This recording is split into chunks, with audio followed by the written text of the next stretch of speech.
el tema de la protección de datos personales bajo la ley PISA 81 del 2012. También aprovecho este espacio para darle las gracias al equipo de la Asociación por el apoyo logístico y técnico por poder desarrollar esta serie de conferencias, a nuestro director de ambiente Diego Rubio, a nuestra coordinadora de courbanismo Lilian Bernal y a nuestros compañeros María Adela Delgado y Nicolás Rincón. María Adela nos explicará la manera de hacer las preguntas y luego damos paso a la proyección del video de Bogotá Construcción Sostenible, que es nuestro programa de reconocimiento ambiental para proyectos que implementan estrategias de courbanismo. Yo sé que ahorita en esta sesión pues tenemos invitados de empresas y constructoras que de pronto quieren hacer parte del programa. En el chat ahora van a encontrar la dirección electrónica donde nos pueden contactar. Entonces, María. Hola Sandro, María tiene de pronto un inconveniente con internet, entonces yo voy a solventar aquí y voy a explicarles a ustedes cómo se va a desarrollar la parte de las preguntas, ¿ok? Espero que esté compartiendo pantalla un segundo. Me cuentan si ya están observando la pantalla. Sí, ya. ¿Sí? Listo, vale. Entonces, en la parte inferior derecha encontramos unas figuras geométricas, un triángulo, un cuadrado y un círculo, donde encontramos varias opciones. La última opción dice preguntas y respuestas. Entonces, nosotros lo que hacemos es hacer una pregunta, le damos más, generamos la pregunta y la publicamos. Si alguna persona quiere darle un OK para darle prioridad al finalizar la charla, de poder responder las preguntas en el orden de calificación, le damos aquí, perdón, le damos acá y ahí vamos viendo los votos que van teniendo. Entonces, esa es la manera diferente al chat, que el chat está aquí. Sí, algunas personas lo hacen, de pronto personas que ingresan posterior a la capacitación de haber iniciado no tienen este conocimiento. Nosotros lo que hacemos es copiarlas y trasladarlas a este ítem. ¿Ok? Voy a dejar de compartir y vamos a proyectar el video de Bogotá Construcción Sostenible.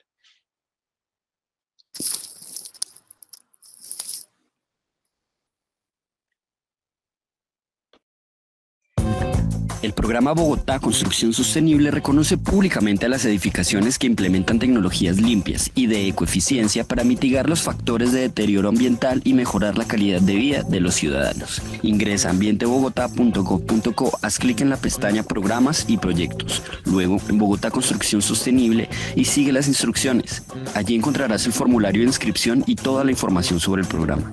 Inscríbete, es gratis y tienes muchos beneficios, como capacitaciones gratuitas, acceso a publicaciones, acompañamiento técnico, reconocimiento ambiental, divulgación en medios de comunicación y servicios de evaluación ambiental sin ningún costo.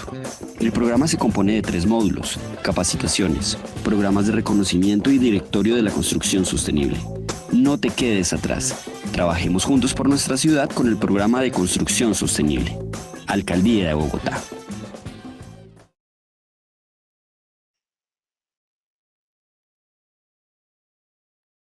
Listo, le recordamos a todos, por favor, para buen uso y buen desarrollo de la capacitación.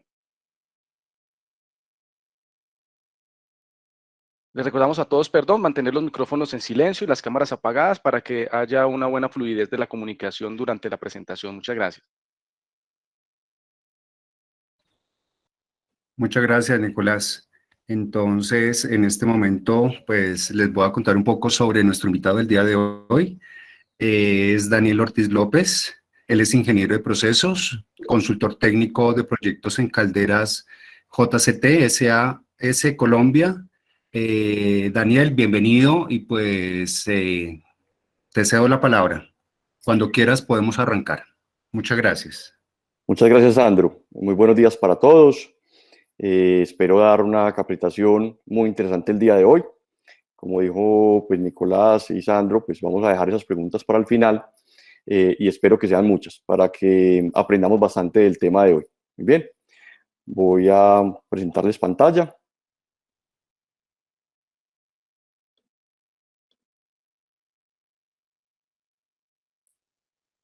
Bueno, el tema de hoy es aprovechamiento de residuos para la generación de energía térmica y energía eléctrica.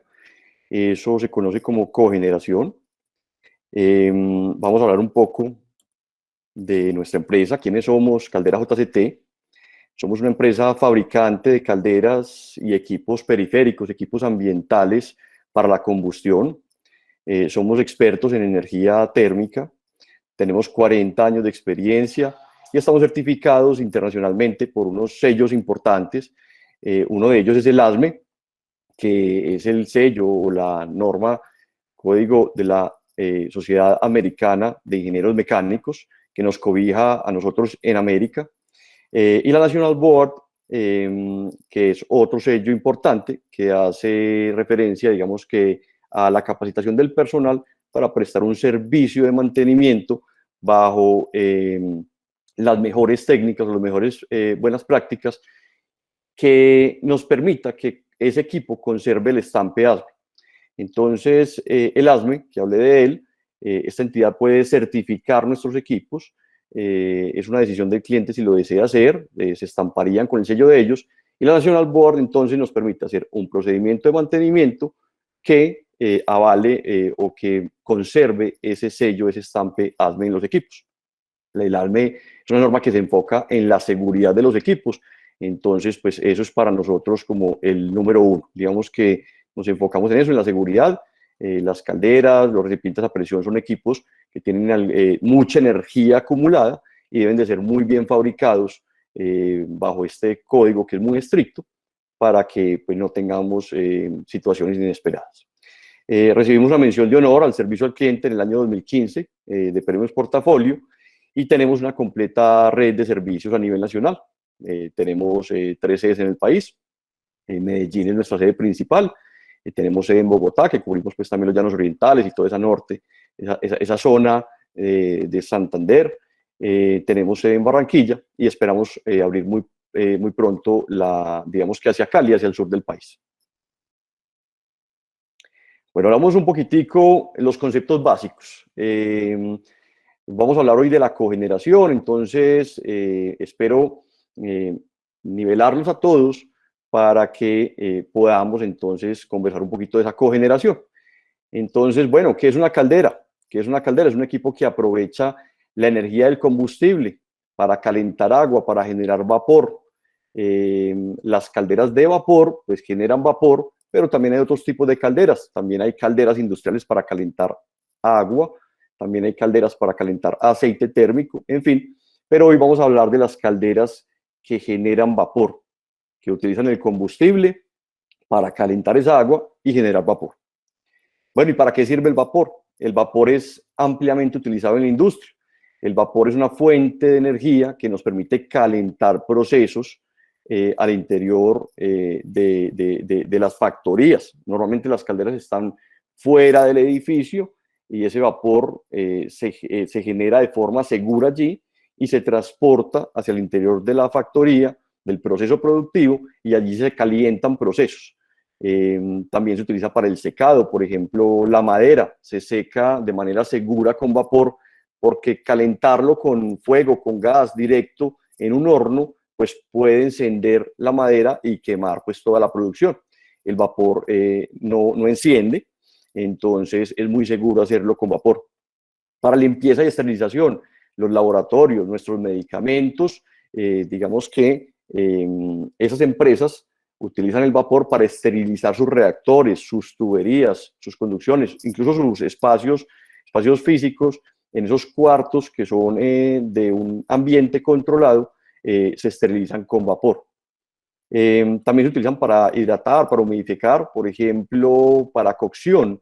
Se hidratan, por ejemplo, los frutos para cocinarlos con vapor en unas ollas a presión, como las que manejamos en nuestras casas, pero que son de tamaño industrial, que llamamos autoclaves. Y por último, otro de los usos, porque hay otros más, el ejemplo que les pongo es generar energía eléctrica. La energía eléctrica que se genera en una turbina, digamos que proviene de la generación de vapor que va y mueve esa turbina. Ahorita vamos a explicar un poco más sobre eso. ¿Listo? Bueno, ¿qué es una turbina de vapor? Entonces es un equipo que gira por la acción del vapor. Ese vapor, digamos que entra al interior de la turbina, mueve los álabes, las paletas, eso mueve un eje y finalmente en un generador eléctrico pues se va a generar energía eléctrica. ¿Ok? Muy bien. Entendamos un poco entonces de cuáles combustibles se utilizan actualmente en el mundo para generar vapor. Entonces, vamos a clasificarlos para esta presentación en dos grandes grupos.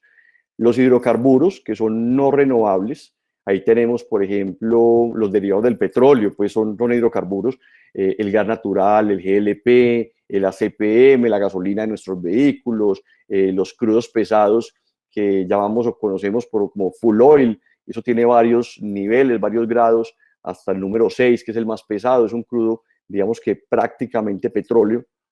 Y el carbón también, él es el sólido, los dos primeros son gases, los otros que hablé son líquidos, y el carbón que es sólido y que disponemos en grandes cantidades en nuestro país y exportamos gran cantidad de carbón al mundo. Bueno, y los otros son la biomasa, que son renovables y que son subproductos, normalmente son subproductos agrícolas. Entonces, ¿qué ejemplos les tengo? Por ejemplo, la industria del aceite de palma. De allí se genera el cuesco, pero también la fibra, el raquis. Son, en las imágenes que vemos a la derecha, es por ejemplo una palma de la cual se extrae o de la cual produce estos racimos que vemos en la imagen inferior. Voy aquí a utilizar el puntero láser. En la imagen inferior, entonces tenemos el cultivo de palma. Las palmas generan por aquí, por esta zona, generan estos racimos que están llenas, parecidos a unos corozos, a unas, pues digamos que a unos cocos pequeñitos. Y entonces de estos racimos lo que se hace es cocinarlos en esas autoclaves con vapor. Luego de cocinarlos se prensan y al prensar pues sale el aceite y queda esa biomasa, el cuesco, la fibra, el raquis. Otro ejemplo es la madera. La madera, en la industria de la madera, digamos que en los aserraderos, en fin, incluso en los cultivos, en las reforestaciones, sobra gran cantidad de material vegetal que no se utiliza, que no se aprovecha normalmente y que podríamos utilizar mejor, o que en algunos países utilizan para generar vapor, como combustible. Bueno, en la industria del azúcar, el bagazo de la caña es utilizado como combustible, es una biomasa, es renovable, y ese bagazo podría utilizarse en las calderas de la misma industria azucarera, y entonces con ellas se genera el calor en la caldera, se genera el vapor, y con ese vapor va y digamos que se procesa el azúcar. El azúcar, la caña de azúcar, en ese guarapo que llamamos por ahí en Colombia, el guarapo pues es un líquido que tiene el azúcar, entonces hay que evaporar gran cantidad de agua y ese calor lo suministramos a través del vapor. En el proceso del café, lo mismo, digamos que nos sobra lo que conocemos como la borra, y eso es una biomasa, y algunas empresas en Colombia pues la utilizan, empresas digamos que se dedican al proceso del café, utilizan esa borra para sus calderas y al fin pues inyectar ese calor en sus procesos, como los otros ejemplos que les he dado. El arroz pues genera una cascarilla. El arroz, cuando se trilla, hay una cascarilla que es un buen combustible, tiene un poco más de sílice que los otros, pero es un buen combustible y también es una biomasa. Hay muchos otros ejemplos, pero pues creo que aquí ya les he dado digamos que un abanico de posibilidades. Bueno, ¿y por qué la biomasa? ¿Cuál es la ventaja de la biomasa frente a los hidrocarburos? ¿Cierto? Tiene varias ventajas. Entre ellas, se considera que es carbono neutro. Acordemos que en la combustión, sea de un motor como el de nuestros vehículos, en una caldera, pues se genera CO2, y entonces, en el caso de la biomasa, se considera que es neutro. ¿Por qué? Porque esa palma, en el ejemplo del aceite de palma, ese vegetal creció y estuvo capturando CO2. Acordémonos que en las plantas capturan CO2 y entregan oxígeno para su fotosíntesis. Entonces, cuando yo lo hago combustión con él al interior de las calderas, pues devuelvo ese CO2 al ambiente. Pero entonces, en un momento, la planta capturó CO2 y en otro momento lo estoy regresando al ambiente. Entonces, consideramos que es neutro. A diferencia de los hidrocarburos, que, bueno, ese material orgánico que se capturó hace miles de años, hoy lo estoy quemando y lo estoy devolviendo al ambiente. Entonces, ya para la situación de hoy, no consideramos que es neutro, porque digamos que ya estamos entregando ese CO2, pero no lo estamos capturando en la misma medida. Sí sucede en los cultivos, en la biomasa, porque incluso en el caso de la palma, ayer podría estar esa palma, digamos que cosechándose de su producto, esa biomasa, pues digamos que ya la procesamos el día de hoy, la quemamos en la caldera, pero la planta sigue todavía capturando CO2. El segundo beneficio, súper importante, es que no hay SOX. ¿Qué es el SOX? Es el óxido de azufre. Los hidrocarburos contienen azufre, más o en mayor o menor concentración, pero contienen azufre. Y ese azufre, cuando digamos que se hace la combustión, en la estequiometría de esa combustión, se generan los óxidos de azufre. Y esos óxidos de azufre, cuando salen por la chimenea, llegan al ambiente, pues entonces se encuentran la humedad del ambiente.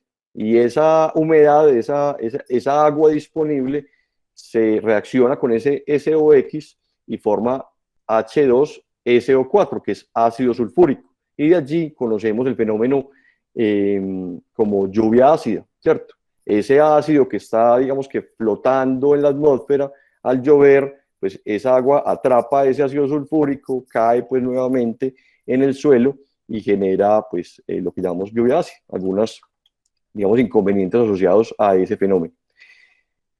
Otra ventaja, digamos que genera menor cantidad de cenizas frente a otros combustibles, y esto pues repercute en varias cosas. Bueno, primero es que en la caldera pues va a salir menos cantidad de material particulado. Nosotros como Caldera JCT tenemos equipos ambientales para que nuestras calderas tengan un impacto ambiental muy bajo. Entonces, en esos equipos ambientales lo que hacemos es neutralizar, si es del caso, algunos componentes indeseables o atrapar ese material particulado, ¿cierto? Y de esa manera estamos apoyando para que los equipos nuestros pues estén impactando en lo menor posible al medio ambiente. Pero definitivamente tener menor cantidad de cenizas pues genera unos costos menores asociados a tener que atrapar menos cantidad de cenizas. Esa es otra ventaja de la biomasa frente a otros combustibles. Y por último, no menos importante, el tema del costo. Digamos que la biomasa es un combustible de bajo costo porque normalmente lo utilizamos cerca de la fuente productiva. Todas estos ejemplos que les di prácticamente tienen la biomasa muy cerca y entonces es muy económico frente a los hidrocarburos u otros combustibles, y eso pues lo hace muy atractivo.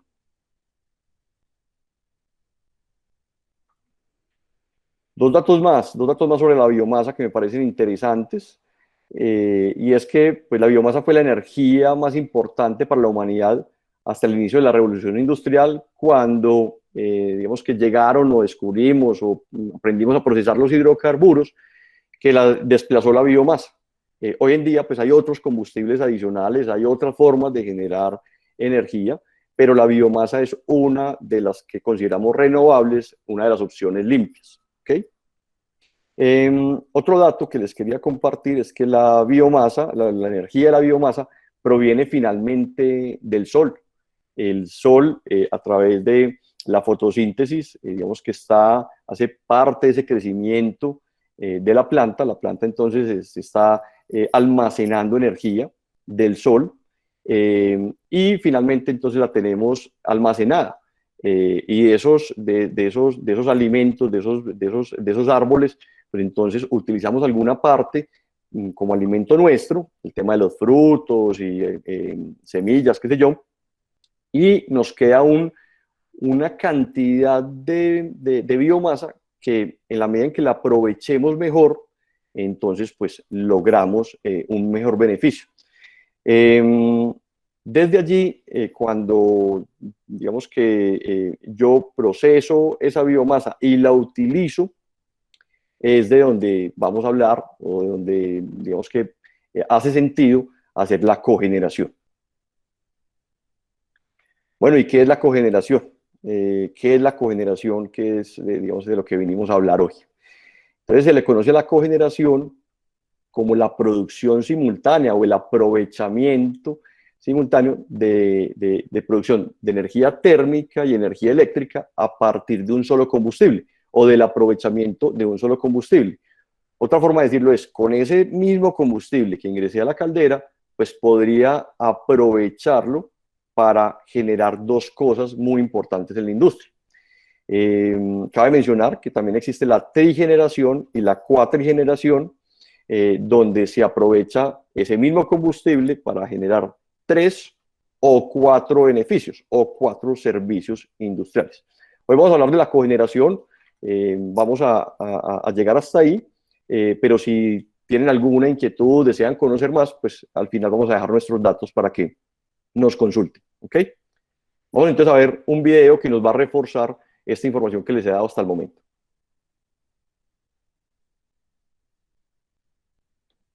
Permítanme un momento, voy a dejar aquí de presentar para que puedan escuchar el video con su audio.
Muy bien.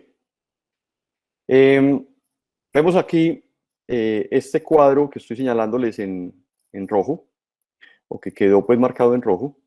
Esto nos está mostrando el vapor que todavía está disponible, el vapor que está saliendo, el vapor de exhausto de esta turbina. Ya el vapor hizo mover esa turbina, pero cuando sale de ella todavía tiene energía, todavía tiene presión y temperatura. Entonces es acá cuando podemos llevar este vapor al proceso productivo, ejemplos los que les mencionaba ahora, y entonces estamos aprovechando dos cosas al tiempo. Estamos aprovechando el vapor para generar energía y luego estamos aprovechando el vapor para llevarlo al proceso y calentar o secar o hidratar, cocinar, digamos que el objeto de esa compañía, el producto de esa compañía. Daniel, yo te hago una pregunta, ya que tenemos esta gráfica muy interesante. Tú hacías el símil de una olla a presión, ¿no? Entonces, sí, yo ahora viendo la gráfica, te pregunto, ¿cómo se controla prácticamente esa presión interior dentro de la caldera para que no vaya a haber un accidente? ¿Cómo funcionaría, ya que estamos viendo acá este diagrama que es bastante útil? ¿Cómo se controla, digamos, que esa presión? Excelente, excelente pregunta y muchas gracias por hacerla. Creo que nos cae muy bien a nosotros como empresa certificada por el ASME. Te voy a contar, resulta que la caldera pues, es capaz de modular. Modular es, hagamos un símil con los vehículos, es capaz de acelerar o desacelerar. Nosotros diseñamos calderas que son automáticas y ese grado de automatización es incluso capaz de enviarte un mensaje al celular o al celular pues, del operador o de la empresa cliente, donde le puede dar señales de aviso para que él actúe. ¿Ok? Entonces, antes que eso, pues la caldera tiene un sistema automático que acelera o desacelera, y entonces de esa manera ella va controlando la generación de vapor. La caldera tiene unos sensores de presión, de temperatura, de caudal, de otros elementos, pero digamos que el riesgo de explotar está relacionado con la presión. Entonces ella tiene unos sensores que son redundantes, incluso no son solamente un sistema, sino que son 3 sistemas, por lo menos, donde ella está detectando baja presión y alta presión. Entonces, cuando detecta baja presión, la caldera, digamos que acelera, o sea, inyecta más cantidad de combustible, inyecta más aire, y de esa manera, pues entonces va a aumentar la cantidad de energía que está ingresando. Y de esa manera se empieza a generar mayor cantidad de vapor, aumenta la presión hasta el punto donde el sensor dice, bueno, ya llegué a la presión que me tienen seteada, entonces voy a desacelerar. Y así la caldera se regula todo el tiempo.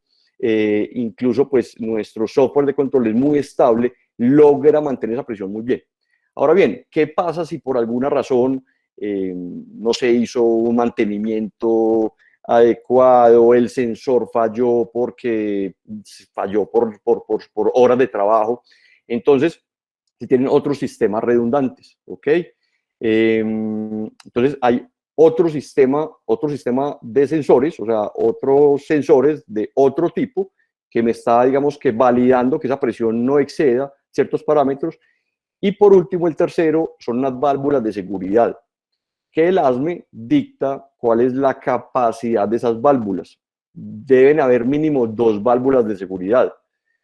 Por si falla una, pues está la otra de respaldo. Entonces, al final casi que tenemos son 4 sistemas o 4 elementos en la caldera que están actuando para prevenir un accidente. De esa manera, entonces, si por alguna razón los 2 primeros sistemas fallaran, entra la primera válvula de seguridad. Entonces ella lo que va a hacer es descargar el vapor de la caldera, similar a la válvula de la olla a presión que hacíamos el símil ahora, ¿cierto? Nuestra olla a presión, cuando llega a 7 PSI, entonces a 7, algunas de 10 PSI, entonces cuando excede esa presión por alguna razón, porque la válvula se taponó, ella incluso tiene una válvula de seguridad que va a fallar, digámoslo así, pero a fallar en el buen sentido, o sea, se va a hacer una ruptura y va a descargar la presión de la caldera, ¿ok? En la caldera, entonces, me devuelvo ahí, tenemos 2 válvulas de seguridad, una seteada, digamos, voy a dar un ejemplo, a 300 PSI y la otra a 310, ¿ok? Entonces, mi caldera está operando, en el ejemplo que les voy a dar, digamos que a 280 PSI, la mínima es 260, entonces la caldera cuando llega a 260 acelera, va a 280, si ese sistema falla hay otro redundante, si ese sistema también falla, entonces está la primera válvula de seguridad a 300 PSI, y si esa válvula de seguridad falla, entonces está la segunda a 310 PSI. De esa manera garantizamos que pues, la caldera es un equipo muy seguro. Pero también vale mencionar que antes digamos, de la operación como tal de la caldera, pues está todo el tema del diseño y este estampeadme que se enfoca en la seguridad del equipo. Entonces, la caldera tiene que estar diseñada, construida, fabricada para ser muy segura. Entonces, los materiales son materiales especiales. No utilizamos materiales, por ejemplo, que lamentablemente a veces se utilizan por otras empresas y toman materiales, por ejemplo, del acero de la construcción, que es un acero de 50.000 libras. Nosotros tenemos que utilizar aceros de 70.000 libras. Son aceros más resistentes y aceros especiales, o sea, adicional que son resistentes a 70.000 libras, son especiales para resistir altas temperaturas y las condiciones propias de la caldera. Los materiales. Lo otro es, digamos que la soldadura. Nosotros tenemos que certificar a nuestros soldadores y nuestros equipos y nuestro procedimiento para que esa soldadura sea muy bien aplicada, y después de aplicarla utilizamos líquidos penetrantes y por último utilizamos radiografías. Al 100% de la soldadura del cuerpo a presión se le hace radiografía. Eso pues obviamente toma un tiempo, pero lo importante pues toma un tiempo y tiene un valor, tiene un costo asociado a eso, pero eso no es lo importante. Lo importante realmente para nosotros es que el equipo sea muy seguro. Y de esa manera, pues entonces cumplimos con todo ese código ASME, con toda esa norma, la cual por la cual estamos certificados, nuestros equipos son estampados por ellos como equipos muy seguros. ¿Tienes alguna, te queda claro ahí, Nicolás? ¿Estamos bien? Sandro formuló la pregunta. Perdón, No sé. disculpa. Sí, Daniel, perfecto, una respuesta muy interesante. Yo creo que podemos terminar el video y continuamos, o si quieres continuar con la presentación. Listo, permíteme que ya voy a continuar con la presentación. Eso es lo que les quería pues, mostrar del video. Voy a continuar aquí con la otra forma de presentar.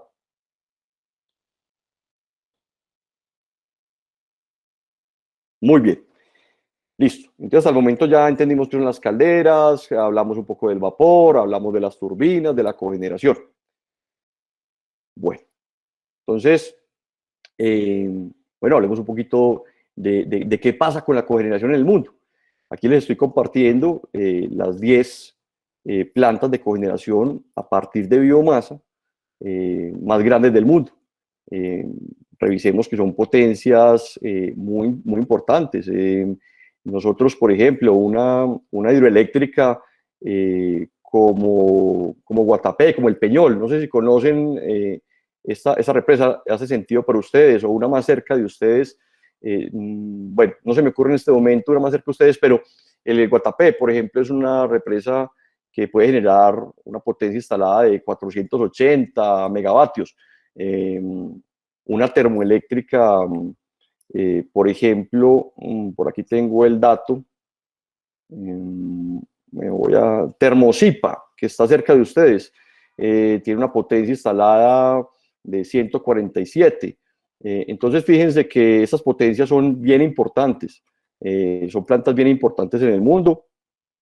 Y bueno, aquí les estoy presentando las 10 más grandes. Vamos a revisar un poquito cómo estamos nosotros frente al mundo. Bueno,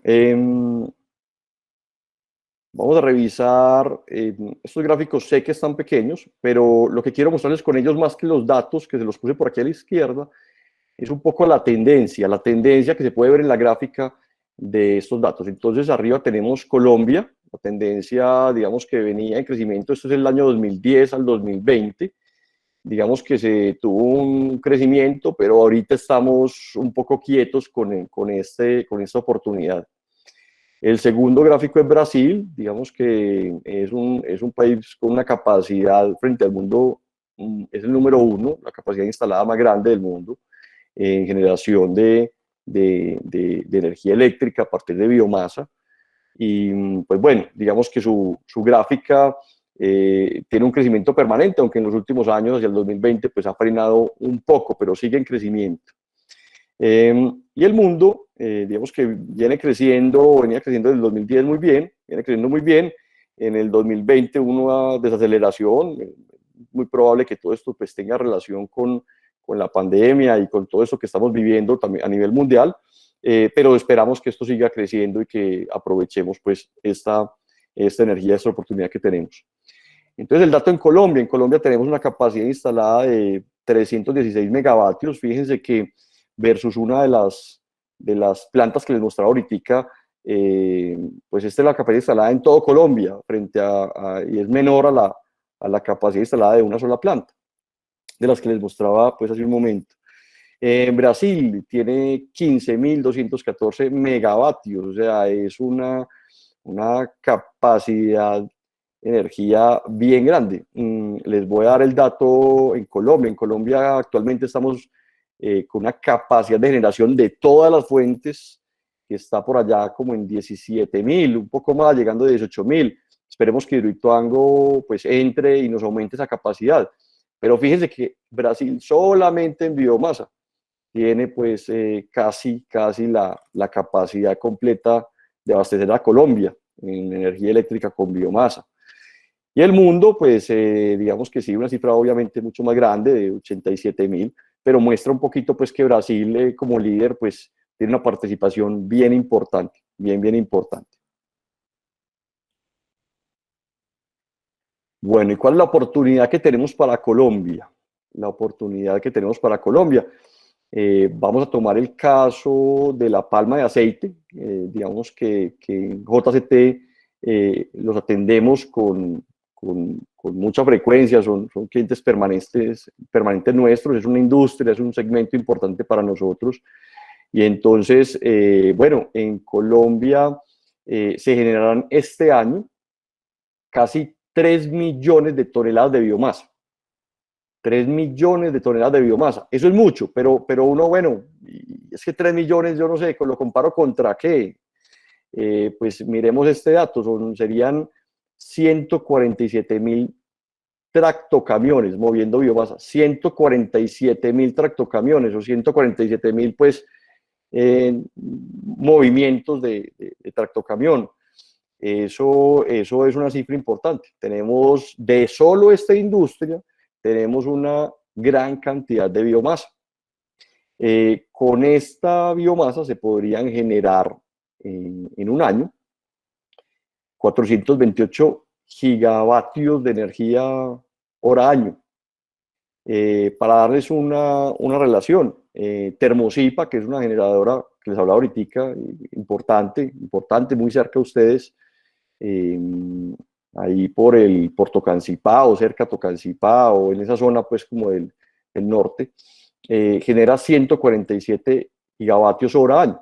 Entonces fíjense que la industria de la palma, solamente la industria de la palma, tiene una capacidad, digamos que, de duplicar esa generación que tenemos en Termosipa, que actualmente genera con carbón, ¿cierto? Entonces podríamos, digamos que migrar o tenemos suficiente combustible para llegar allá. Bueno, otra información que les quería compartir es, digamos que la facilidad o las cifras financieras, cuál es el retorno que tiene una inversión de un sistema como estos para cogenerar. Entonces voy a poner el ejemplo de una planta extractora de aceite de palma de capacidad de 30 toneladas de racimo de fruto fresco. ¿Recuerdan los racimos que les mostré ahorita? Esos son racimos son frutos frescos, entonces 30 toneladas de esa por hora es lo que puede, digamos, que procesar esta planta. Es una planta, digamos, de una capacidad muy típica. Muchas plantas tienen esa capacidad. Y el autoconsumo de energía eléctrica es de 5.9 gigavatios al año. Y la capacidad de generación de energía eléctrica digamos, con una turbina de cogeneración sería 10.6 gigavatios al año. O sea que esta empresa tiene la capacidad de generar, de cubrir su demanda de energía y adicionalmente pues vender excedentes a la red. La necesidad de vapor es de 15 toneladas de vapor hora. Esta planta tendría todo el vapor suficiente con esa biomasa y podría incluso pues procesar más fruto. Y la inversión es de 11.000 millones de pesos para este sistema de caldera turbina. Eso tiene una TIR del 22% y el retorno de la inversión podría estar alrededor de los 3 años. Obviamente, pues este es un ejemplo tipo porque pues para cada caso habría que estudiarlo en particular y nosotros podemos acompañar a esas empresas o las acompañamos permanentemente en estos análisis. Bueno, beneficios ambientales. Ya lo dijimos, se utiliza la misma cantidad de combustible para producir 2 servicios industriales. Hablamos que también hay trigeneración y cuatrigeneración. Es el único combustible que aporta balance neutro de CO2. Hablamos de combustibles, digamos, comparado con los fósiles. Y en comparación con los hidrocarburos, pues no se genera CO2, que ya hablamos de la lluvia ácida. Otros beneficios sería es una energía de muy bajo costo y retorno rápido de la inversión, como lo vimos en la diapositiva anterior. Bueno, esta es la información que le queríamos compartir. Es una información, digamos que general, que puede tener más preguntas y pues abrimos el espacio para que nos hagan las preguntas y resolver las dudas que ustedes pues tengan en el momento. Excelente, Daniel, muchas gracias. En serio que una presentación muy didáctica por las imágenes, por el video que nos mostraste. Yo tengo 2 grandes conclusiones que pues igual de pronto al escucharlas se pueden generar algunas preguntas. Una de ellas es, la biomasa es la única fuente de energía que aporta un balance en CO2, como nos lo explicaste, favorable, siempre y cuando la obtención de la biomasa se realice de forma renovable y sostenible, ¿no? Así Esa es. digamos que es como una de las grandes conclusiones. Sí. La otra sería, aunque el potencial energético existente en el planeta sería suficiente para cubrir todas las necesidades energéticas, esta no se puede utilizar en su totalidad, ya que exigiría el aprovechamiento a gran escala de los recursos forestales, ¿no? Esto haría imposible mantener el consumo por debajo de la capacidad de generación, lo cual reduciría muy considerablemente la energía neta resultante y conduciría a un agotamiento de dichos recursos, a la vez que daría lugar a efectos medioambientales negativos. O sea, siento que es una alternativa, pero no necesariamente es que esta alternativa la utilicemos al 100%, esa es un poco como la conclusión. Por eso realmente, digamos que este ciclo de capacitaciones es entender cuáles son esas innovaciones en sostenibilidad energética que tenemos a nivel mundial. Entonces yo creo que esta es muy importante, pero no necesariamente es la única que podríamos realmente tener, ¿no? Esa es otra gran conclusión. Por eso decía que de pronto se pueden generar algunas preguntas en relación a estas dos conclusiones. Claro. Daniel, vamos a dar paso a las preguntas. Nicolás. ¿Me permites, te hago una claridad sobre lo que mencionaste? Claro que sí, con mucho gusto. Vale, es súper importante lo que dices y efectivamente, digamos que cada país tiene mayor o menor capacidad y su matriz energética tendrá que ser seguramente combinada. En Colombia la gran capacidad que tenemos es hidroeléctrica y se considera una energía renovable. Y nosotros somos un país que generamos energía muy limpia, ¿cierto? En una gran proporción. Ahora bien, sobre el tema de la biomasa, puntualmente te diría, acuérdate que estamos hablando de desechos, o sea, nosotros no estamos proponiendo esto para, digamos que, tumbar bosque, que es biomasa y que finalmente la podrías utilizar para generar. La propuesta de nosotros es utilizar el residuo industrial que ya vas a desechar para aprovecharlo. Y es ahí donde tiene, pues, digamos que ese plus adicional. Obviamente no es ilimitado, digamos que hablamos un poquito de las capacidades que tenemos, pusimos el ejemplo de la industria del aceite de palma. Habría que revisar, pues, digamos que toda la capacidad en Colombia de la biomasa que se genera, pero como subproducto de los procesos industriales, ¿vale?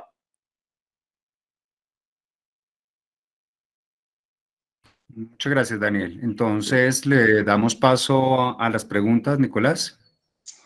Claro que sí, Sandro. De antemano, muchas gracias, Daniel, por la presentación muy concreta y pues nos ilustró muy bien acerca de los procesos que ustedes están desarrollando. Damos paso a algunas preguntas que tenemos acá. Voy a nombrar el profesor Andrés Valverde, siempre nos acompaña, muchas gracias. Él tiene una pregunta muy interesante. Bueno, de hecho tiene dos, vamos a hacer la primera.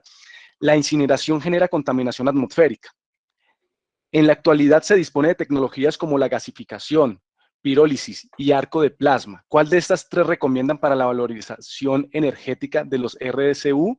¿Y qué experiencia tiene Calderas JCT con estas tecnologías? Vale, muchas gracias. Sí, efectivamente, hay muchas otras formas de procesar. Digamos que en mi concepto, todas las alternativas de generación de energía generan un impacto ambiental. La energía eólica genera un impacto ambiental. Pues, ¿por qué? Porque es que estamos, pues, fabricando unos aparatos, unas hélices gigantes, estamos instalando unos parques eólicos y esos parques eólicos tienen unos impactos también en muertes de aves, en pues, la misma instalación, todas las materias primas que se utilizaron. Siempre hay un impacto ambiental. En una hidroeléctrica hay un impacto ambiental. Pues, hombre, estamos llenando de agua un bosque que antes estaba capturando CO2 y generando oxígeno.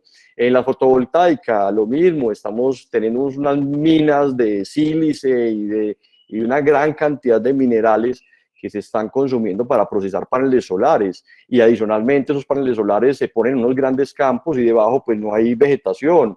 Entonces, al final, todas las formas, incluso las que están mencionando, pirólisis, todas tienen un impacto, ¿cierto? Entonces, ¿cuál es la tendencia? ¿O qué nos gusta? Hombre, donde hay un aprovechamiento de un subproducto que ya utilizó la humanidad para generar alimento, para generar algunos productos, entonces aprovechemos esos subproductos, ¿ok? Eso es un poquito como la filosofía de lo que queremos presentar hoy. Ahora bien, el tema de la gasificación, te voy a hablar de uno porque, pues, digamos que me mencionas muchos y creo que no tenemos el tiempo completo, pero te voy a hablar de la gasificación. la palma de aceite es una industria que también gasifica. Por ejemplo, nosotros acompañamos empresas donde la biomasa, o digamos que los residuos, los subproductos que son más líquidos de esa extracción van a unos biodigestores. En esos biodigestores se fermenta, se produce gas, se produce metano y entre otros gases. Esos gases, en vez de entregarlos a la atmósfera, lo que hacemos es, en esos biodigestores, digamos que contenerlos y los llevamos hacia una caldera que ya no trabaja con biomasa, sino que trabaja con biogás, ¿cierto? Tiene un quemador donde se quema el biogás y generamos el calor y lo transmitimos al agua, y entonces, en fin, cerramos pues como todo ese ciclo que comentamos ahorita.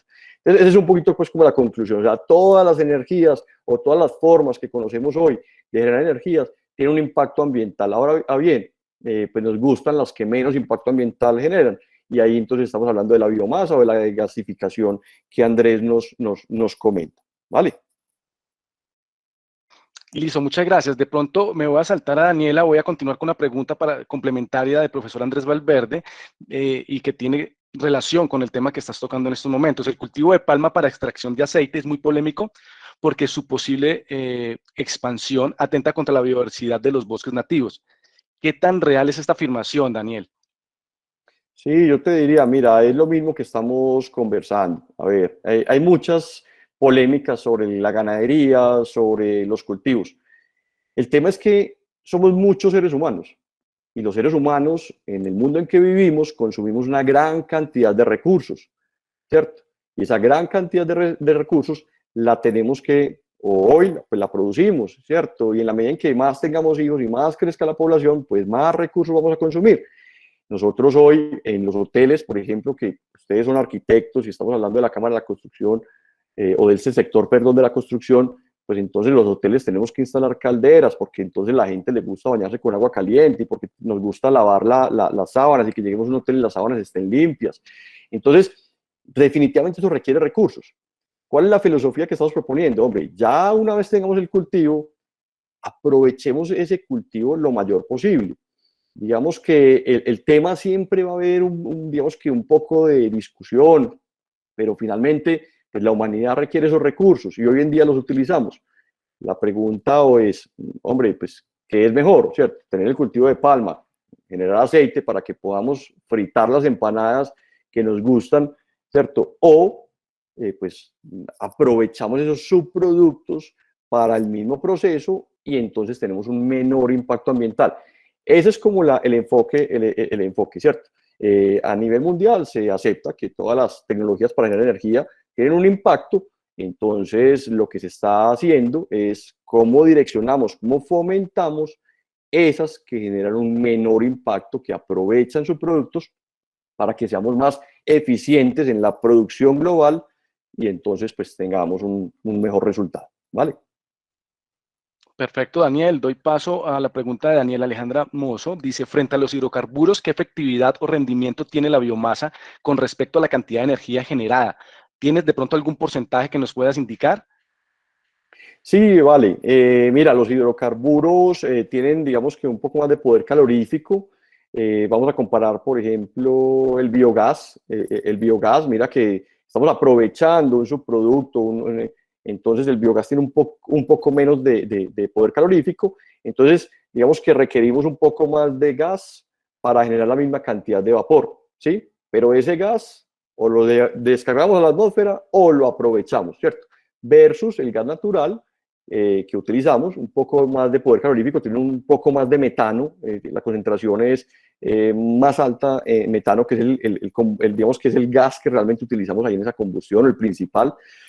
Entonces, al tener una mayor poder calorífico, se consume un poco menos. Pero son cifras pues que finalmente, en temas de CO2, de impacto, la generación de CO2 es mucho menor en el biogás, lo consideramos neutro también como la biomasa. En el caso del gas natural no lo consideramos neutro, no tiene un balance pues, positivo. Perfecto, Daniel. Ya para cerrar el ciclo de preguntas, y damos paso luego a María para que nos dé algunas indicaciones o alguna información adicional acerca del ciclo de capacitaciones. También esta pregunta es de Daniel Alejandra, dice, teniendo en cuenta que el agua es un recurso no renovable, ¿qué papel juega en todo el proceso de generación energética, ambientalmente hablando? Es decir, existen procesos de tratamiento, por ejemplo, para recircularla y reutilizarla. Muy bien, excelente, Daniela. Muchas gracias por la pregunta. Sí, mira, los sistemas de vapor en ese sentido pues son sobresalientes.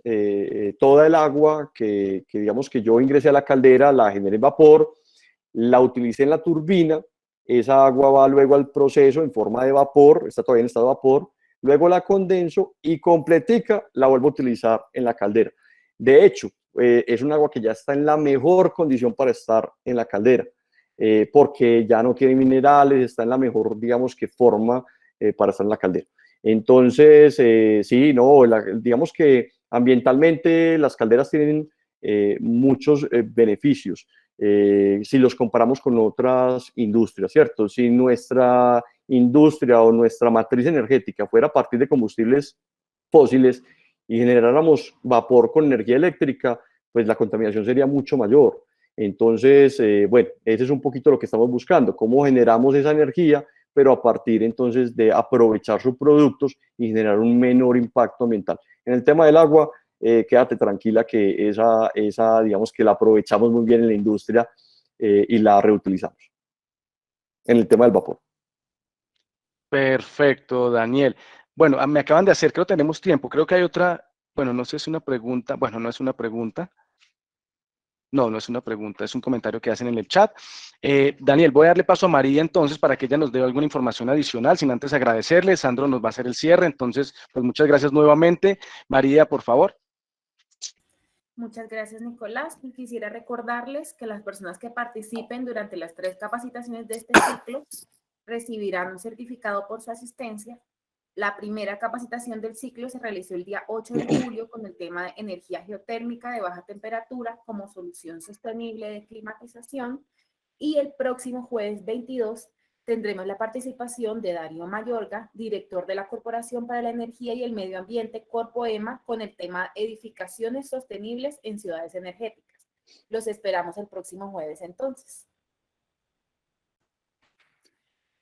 Vale, María, muchas gracias. Pues gracias, Daniel, gracias a JCT Calderas y a cada uno de ustedes por la asistencia y por el tiempo que dispusieron para poder estar con nosotros acompañándonos en esta sesión tan interesante. Ya María nos recordó que la próxima semana tenemos la tercera y última sesión de nuestro ciclo de capacitaciones. A todos muchas gracias y espero que tengan feliz fin de semana, que estén muy bien. Hasta luego, muchas gracias para todos y recuerden que si requieren ampliar información, aquí están nuestros datos para que nos llamen, se comuniquen con nosotros y podernos acompañar. Que estén muy bien, muchas gracias por escucharnos.